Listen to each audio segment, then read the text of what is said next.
ବାଲିଯାତ୍ରା ଆପଣ କ'ଣ ଜାଣନ୍ତି କଟକରେ ଅନୁଷ୍ଠିତ ହେଉଥିବା ଏହି ସର୍ବବୃହତ୍ ମେଳା ବା ଯାତ୍ରାର ନାମ ଏମିତି କାହିଁକି ରଖାଯାଇଛି? ଆଜକୁ ପ୍ରାୟ 2000 ବର୍ଷ ପୂର୍ବେ ଏହି ମହାନଦୀ ତଟରୁ ଓଡ଼ିଆ ସାଧବ ପୁଅମାନେ ଦୂରଦେଶକୁ ଯାତ୍ରା ଆରମ୍ଭ କରୁଥିଲେ। ସେହି ଦୂରଦେଶ ମଧ୍ୟରୁ ବାଲିଦ୍ୱୀପ ହେଉଛି ଅନ୍ୟତମ। ବାଲିଦ୍ୱୀପ ସହିତ ଓଡ଼ିଶାର ବାଣିଜ୍ୟିକ ସମ୍ପର୍କ ସବୁଠାରୁ ନିଆରା, ଆଉ ସବୁଠାରୁ ଅଧିକ ମଧ୍ୟ। ଯେହେତୁ ସବୁଠାରୁ ଅଧିକା ଜାହାଜ ବାଲି ନିମନ୍ତେ ଯାତ୍ରା ଆରମ୍ଭ କରୁଥିଲେ, ତେଣୁ ଏହି ଯାତ୍ରାର ନାମ ବାଲିଯାତ୍ରା ରଖାଯାଇଥିଲା।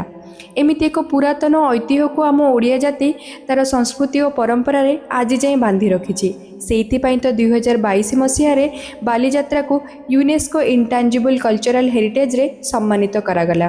2000ରୁ ଅଧିକା ଷ୍ଟଲ୍ ଏଠାରେ ଦେଖିବାକୁ ମିଳେ। 100 କୋଟିରୁ ଅଧିକ ଆର୍ଥିକ ଆଦାନ ପ୍ରଦାନ ହୁଏ। 50ରୁ 60 ଲକ୍ଷ ଲୋକଙ୍କ ଜନସମାଗମ ହୁଏ। ଏସିଆର ସର୍ବବୃହତ୍ ଜନସମାଗମ ସ୍ଥଳୀ ଭାବରେ ମଧ୍ୟ ବାଲିଯାତ୍ରା ପରିଚିତ।